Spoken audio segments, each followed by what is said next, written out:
Rudal terbaru Indonesia gegerkan Amerika Serikat dan Eropa dan Timur Tengah saat ini memilih rudal buatan anak negeri Indonesia. Wow. Emirat Arab bergema keras di ruang rapat sambil memukul meja dengan keras. Seketika udara di ruang konferensi membeku seperti es. Sementara itu, delegasi Belanda dan Eropa yang duduk di samping senyum meremehkan sambil berkata, "Bukankah kami perlu peringatan senjata Indonesia? Ini memang tidak bisa diandalkan," kata perwakilan Belanda dengan nada mengejek. Belanda sudah benar-benar kehilangan akal sehat. Mau sama mana lagi coba. Tapi kemudian situasi berubah 180 derajat secara tiba-tiba. Senjata Indonesia yang dituduh melanggar kontrak ternyata diburu oleh seluruh dunia. Sekarang semua negara mengantri di depan. Sementara Indonesia berkata dengan santai, "Maaf ya, kok kami sudah..." Tudingan pihak Barat bertubi-tubi dan menyebutkan bahwa senjata Indonesia melanggar. Dan itu bahkan menyebutkan bahwa itu adalah satu pelanggaran berat. Dan bagaimana kisahnya? Ayo kita ikuti. Begitu baru.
Saudara, kemajuan alutsista Indonesia tak bisa lagi dipungkiri dan tak bisa lagi dipandang remeh oleh negara-negara besar lainnya. Karena itu, saudara, saat ini Indonesia mulai tunjukkan gigi, dan giginya Indonesia mulai tampak dari sejumlah teknologi senjata atau alutsista terbaru Indonesia. Mari kita saksikan. Dan alutsista itu kini sudah diekspor dan dijual ke berbagai negara, termasuk negara Timur Tengah belakangan ini. Wow. Habis. Kalian itu negara harus menantikan dan menunggu. Sebenarnya apa sih yang terjadi? Kalau mereka semua bertingkah seperti ini, berhenti dan pulang sana. Pelanggaran kontrak yang serius. Kolonel Al-Nahyan memukul meja dengan keras sampai terdengar suara gedebuk yang bergema di seluruh pangkalan gurun. 47 km katanya. Kontrak dengan jelas menyatakan Arbuan 96 km. Ini penipuan yang jelas sekali, bukan? Tim teknisi Indonesia berkeringat dingin sambil saling bertukar pandangan panik. Wajah ketua tim menjadi pucat pasti seperti orang sakit. Kami juga tidak menyangka akan menghasilkan seperti ini. Kata ketua tim dengan suara besar. Jangan mencari alasan macam-macam, serius Wira UAE lainnya. Kalian memanipulasi spesifikasi, bukan? Selisih 7 km. Master Fuad tidak tahu. Saya menyaksikan pemandangan ini di lapangan uji peluncuran rudal. Dan dalam saya selama 25 tahun, ini adalah momen paling aneh yang pernah saya saksikan. Berkelahi karena performa senjata yang terlalu bagus, sungguh menggelikan sekali. Sebentar, izinkan saya memperkenalkan diri terlebih dahulu. Saya Michael Jansen, berasal dari Amsterdam, Belanda. Saya meraih gelar Doktor Teknik Militer dari Universitas Cambridge selama 25 tahun terakhir. Saya bikin Jurusul di Continental, tahun Belanda selama 15 tahun, program uji senjata gabungan NATO selama 7 tahun, dan 3 tahun terakhir sebagai konsultan pasar militer Timur Tengah dan Asia.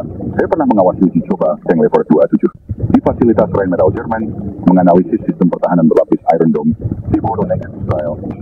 Basi dalam uji coba rudal Patriot X-3 di pangkalan udara Nellis, Nevada, Amerika. Saudara, pakar-pakar militer dari berbagai negara itu telah menunjukkan bahwa senjata atau alutsista Indonesia bukan lagi alutsista biasa. Dan saat ini tidak bisa lagi dipandang remeh karena alutsistanya membuktikan dan terbukti hingga melampaui Eropa dan Amerika. Saya telah mengunjungi lapangan uji senjata di lebih dari 30 negara. Dan saat ini, saya yang berpengalaman terus sedang menyaksikan situasi yang sama sekali tidak terduga di tengah gurun Arab. Bagaimana hal ini bisa terjadi? Mari saya ceritakan dari awal. Mari Indonesia, rudal Garuda, nama yang belum pernah saya dengar. Karena ini senjata Indonesia, terus terang saya tidak terlalu berharap banyak. Senjata Indonesia yang saya lihat selama 20 tahun terakhir, sebagian besar mengutamakan nilai harga. Pasti alternatif murah lagi, itulah kesan pertama saya. Begitu keluar dari bandara, udara panas langsung menerpa wajah. November tapi suhunya 35 derajat Celcius. Saya naik khusus ber-AC menuju Pangkalan Goron yang jaraknya 2 jam perjalanan. Di dalam bus, saya mempelajari dokumen dengan teliti. Spesifikasi resmi rudal Garuda jangkauan 40 km, akurasi 80%, berat hulu ledak 18 kg. Tapi juga tidak revolusioner dibanding Stinger buatan Amerika atau Iris PSL buatan Jerman. Ini tingkat standar. Berapa harganya, tanya saya kepada Mayor Al Maktoum, penanggung jawab dari Kementerian Pertahanan UAE, sekitar setengah harga produk Amerika. Jawabnya, pantas, saya mengangguk. Makanya dipilih ya. Tapi begitu tiba di Pangkalan Gurun, ada yang aneh. Pangkalan ini dibangun di atas tanah pasir datar yang membentang, tak berujung sampai cakrawala. Bangunan sementara, fasilitas peluncuran, dan berbagai peralatan pengukur berdiri rapat. Di pertengahan November, cuacanya seperti dalam kukusan. Setiap kali angin bertiup, butiran pasir menyakiti wajah. Tapi ekspresi tim teknisi Indonesia tidak wajar. Total sekitar 8 orang datang, dan ketegangan terpancar di wajah mereka. Permukaan ke udara, jarak menengah lainnya. Pemasangan peluncur memakan waktu lebih lama dari perkiraan. Karena badai pasir gurun, peralatan presisi harus diperiksa berulang kali. Pengukur jarak laser, konfirmasi koordinat GPS, kalibrasi, sejak dipasang di titik 40 km. Panel besi raksasa berukuran 5 kali 5 meter yang sama sekali. Tidak seluhat dengan masa telanjang. Bahkan dengan teropong baru terlihat seperti titik kecil. Memang jauh ya, gumam analis Prancis di sebelah saya. 40 km memang jarak yang cukup jauh, jawab saya. Di gurun akan lebih sulit lagi. Pukul 3 sore, akhirnya tiba waktu peluncuran pertama. Persiapan peluncuran selesai, teriak teknisi Indonesia. Semua orang menatap peluncur. Perwira UAE, delegasi pengamat internasional dan wartawan. Sekitar 50 orang menahan napas dan menyaksikan. Kolonel Al Nahyan mulai hitung mundur. Duar! Dengan suara dahsyat, rudal Garuda meluncur ke langit. Asap meluncur seperti ledakan. Konfirmasi mengenai sasaran. Teriak. Tepuk tangan bergema. Saya juga bertepuk tangan. Peluncuran pertama berhasil, reaksi yang wajar. Perwira UAE juga menunjukkan ekspresi puas. Tapi saat itu, petugas data yang melihat peralatan pengukur menjadi pucat pasi. Dia memeriksa layar berkali-kali. Sambil menggaruk kepala, dia memanggil rekan lainnya. Ada yang aneh, katanya dengan suara gemetar. Apa yang aneh? Kolonel Al Nahyan mendekat dengan cepat. Rudal mengenai sasaran di titik 47 km. Seketika lokasi menjadi hening. Mahani Stinger Watcher di Malaya. 47 km, 7 km, lebih jauh dari 40 km. Koordinat GPS sudah dikonfirmasi 3 kali, benar 47 km. Kesalahan pengukuran bukan? Tanya perwira lain. Besar, data pelacakan radar juga sama. Saat itu wajah perwira UAE mulai berubah. Apa maksudnya ini? Teriak seorang perwira. Kontrak sama sekali berbeda. Tim teknisi Indonesia mulai panik. Ketua tim berkeringat dingin sambil berkata, Saudara, dalam peluncuran rudal milik Indonesia atau buatan anak-anak negeri itu makin menggembirakan dan membuat negara-negara lain dan pengamat militer lain kaget. Ini benar-benar senjata yang dahsyat dan luar biasa. Mari kita saksikan terus. Tidak menyangka, katanya. Kolonel Al Nahyan marah. Jadi kalian salah informasi spesifikasi atau sengaja menipu? Bukan, itu. Bukan begitu. Maksud ini, kami sudah benar-benar tidak tahu. Lalu bagaimana bisa begini? Dalam karir uji senjata 25 tahun saya, situasi seperti ini baru pertama kali. Biasanya kan bermasalah karena performa kurang dari spesifikasi. Ini malah berkelahi karena terlalu bagus. Akan kita coba uji kedua, usul pihak Indonesia. 5,9 km, terus melewati 40 km. Saat itu notifikasi media militer Belanda muncul di ponsel saya. Ternyata senjata Indonesia cuma di atas kertas. Dugaan manipulasi spesifikasi di Gurun UAE. Itu sudah bocor dengan cepat. Tapi media Belanda salah memahami situasi. Ini bukan manipulasi, tapi situasi sebaliknya. Besok akan ada rapat darurat. Pasal yang masih harus diselesaikan. Tim teknisi Indonesia menundukkan kepala. Ketua tim terus menelepon seseorang dengan tergesa-gesa. Suaranya terdengar panik. Kermis perjalanan menuju ke sekolah hotel. Saya terus berpikir, sebenarnya apa yang terjadi? Rudal dengan spesifikasi 40 km bisa terbang sampai 47 km. Ini kan bagus. Pihak Indonesia panik dan pihak UAE marah. Sepertinya ada alasan tersembunyi. Kristina dan senjata tidak pernah.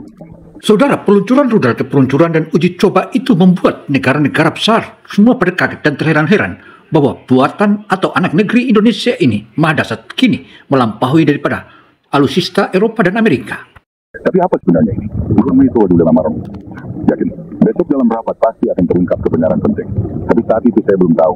Insiden ini adalah awal dari peristiwa besar yang akan mengguncang pasar senjata dunia. Negara kepulauan yang disebut Indonesia telah menciptakan keajaiban African Microphone Galaxy. Saya panik dan langsung bilang, no comment munculan real time. Kecurigaan dan kritik terhadap senjata Indonesia terus berdatangan. Terutama dari Belanda reaksinya kuat. Mereka mengajak Indonesia sambil promosi senjata mereka sendiri. Memang beberapa perusahaan senjata Belanda sudah mengirim proposal penawaran ke UAE. Bordersher Dick menyia-nyiakan kesempatan ini. Pada dengan kontrak kita, hanya seorang perwira. Sementara ditunda, sampai situasi jelas pengadaan tambahan dihentikan. Mendengar ini, saya bisa bayangkan dampaknya pada industri pertahanan Indonesia. Kemudian berpokoknya sebenarnya di internal kami juga beda pendapat. Sebagian melihat ini sebagai kesempatan Kesempatan dapat performa lebih bagus dengan harga sama kan tidak rugi. Mendengar ini, saya sadar situasinya lebih kompleks dari perkiraan. UAI internal juga beda pendapat. Pihak Indonesia diam, opini internasional tidak menguntungkan Indonesia. Kebenaran hanya diketahui oleh kami. Tapi justru apa kebenarannya? Belum ada yang benar-benar tahu. Dan teknisi Indonesia, kenapa diam seperti ini? Benar-benar tidak tahu. Ada 22 November dalam pas dari bandara Soekarno-Hatta menuju Jawa Barat. Saya ngobrol dengan perwira Qatar. Bisa lihat tank Indonesia juga? Tanya saya. Dia Black Panther katanya. Bisa, jawab Kolonel Al-Thani. Ke simulator badai pasir khusus. Di satu sisi, lapangan latihan memang ada simulator badai pasir raksasa. Alat untuk menciptakan badai pasir gurun Timur Tengah secara artificial. Kekuatan angin dan konsentrasi pasir bisa diatur. 6 tank Leopard Qatar berbaris rapi. Bentuknya besar dan mengesankan. Panjang 10 meter, berat 63 ton. Monster baja. Saudara, uji tanding antara alutsista buatan Amerika, Eropa, dan buatan alam negeri Indonesia kini mulai menggoyang Timur Tengah, terutama negara-negara Arab. Saat ini begitu kagum dengan alutsista buatan anak negeri Indonesia. Negara-negara Arab sudah punya negara pilihan saat ini. Kamuflase gurun kelihatan berbahaya. Sekarang kami akan tunjukkan kemampuan kami, kata Kolonel Al-Thani dengan percaya diri. Uji pertama adalah tembakan jarak jauh, 5 km dan ukur akurasi dalam badai pasir. Simulator badai pasir mulai beroperasi. Seketika lapangan latihan tertutup debu kuning. Jarak pandang kurang dari 100 meter. Persiapan tembak, terdengar radio dari tank Leopard.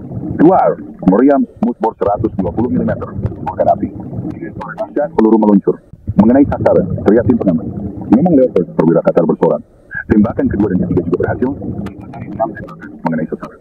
Akurasi 67%. Kencang dalam badai pasir. Kecepatannya benar-benar cepat. Naik turun bukit seperti di tanah datar. Itu K2, tanya perwira Qatar. Ya, tank utama kami, jawab petugas militer Indonesia.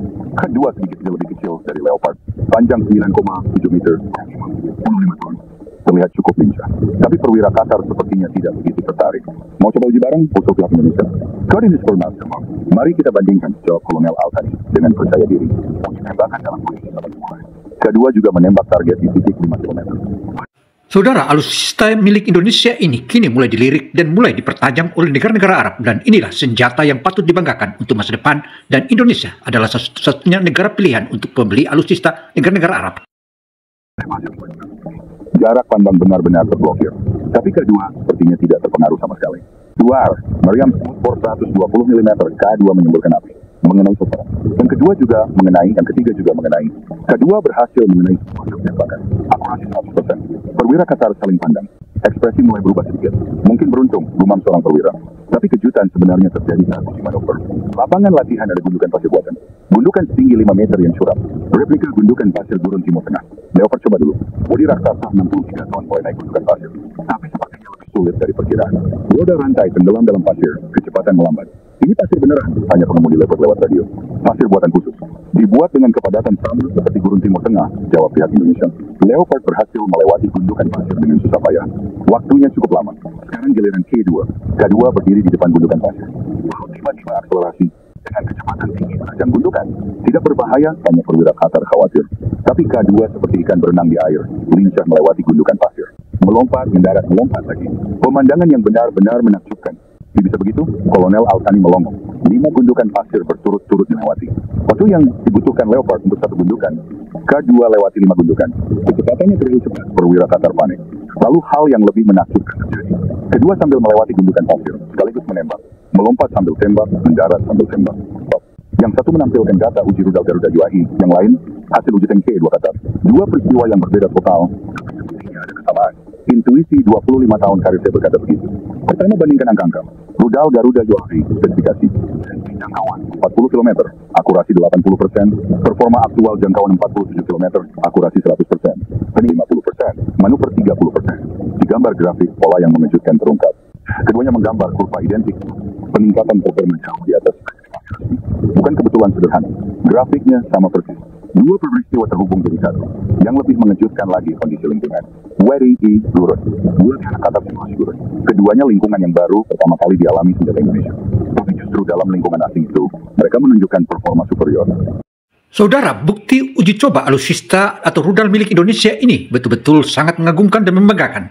Akhirnya, negara-negara Arab memutuskan negara Indonesia lah yang patut kita beli untuk alutsista rudal-rudal kita. Sore itu ada briefing tertutup di Kementerian Pertahanan UAI. Beserta hasil perwira tinggi, internasional, Kolonel Al-Nahyan memimpin rapat. Semuanya harus buat keputusan penting. Lanjut impor tambahan rudal Garuda atau stop.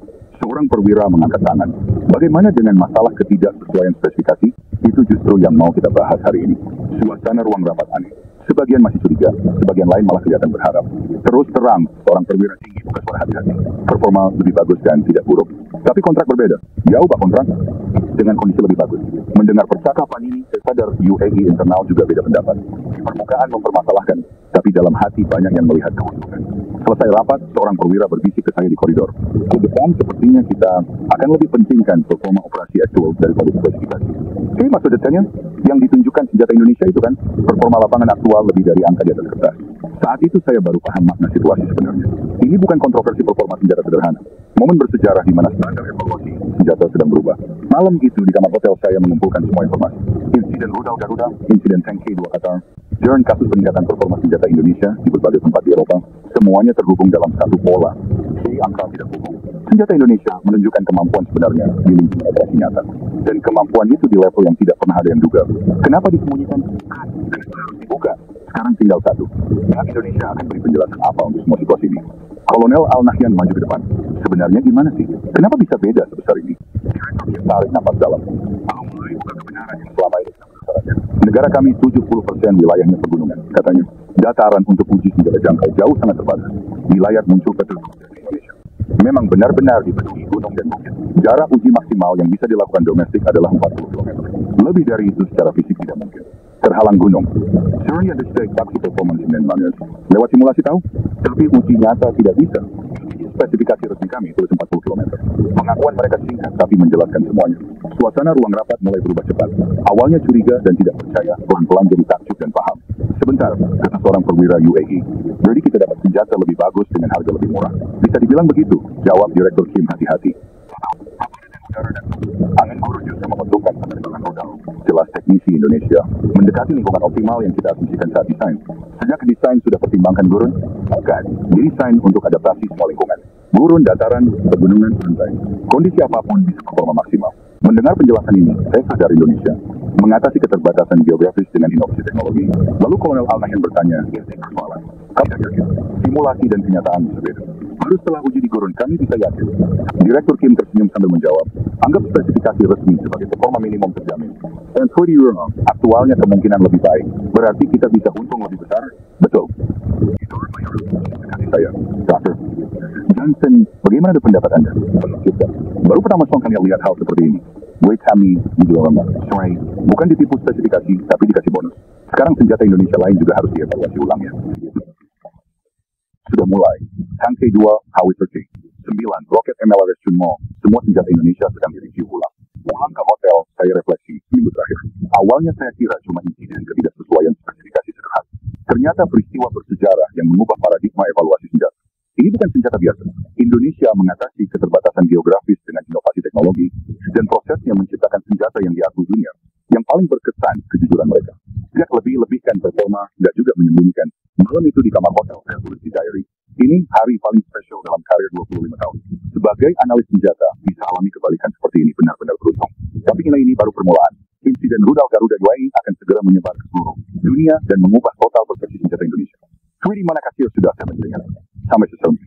Demikianlah paparan opini Gino Television Indonesia. Semoga informasi ini memberi masukan berharga bagi kita semua, karena informasi ini akan selalu hadir dan tepat waktu, memberikan wejangan-wejangan informasi yang valid dan akurat. Saya Gino Samsudin Mirsad melaporkan. Wassalamualaikum warahmatullahi wabarakatuh.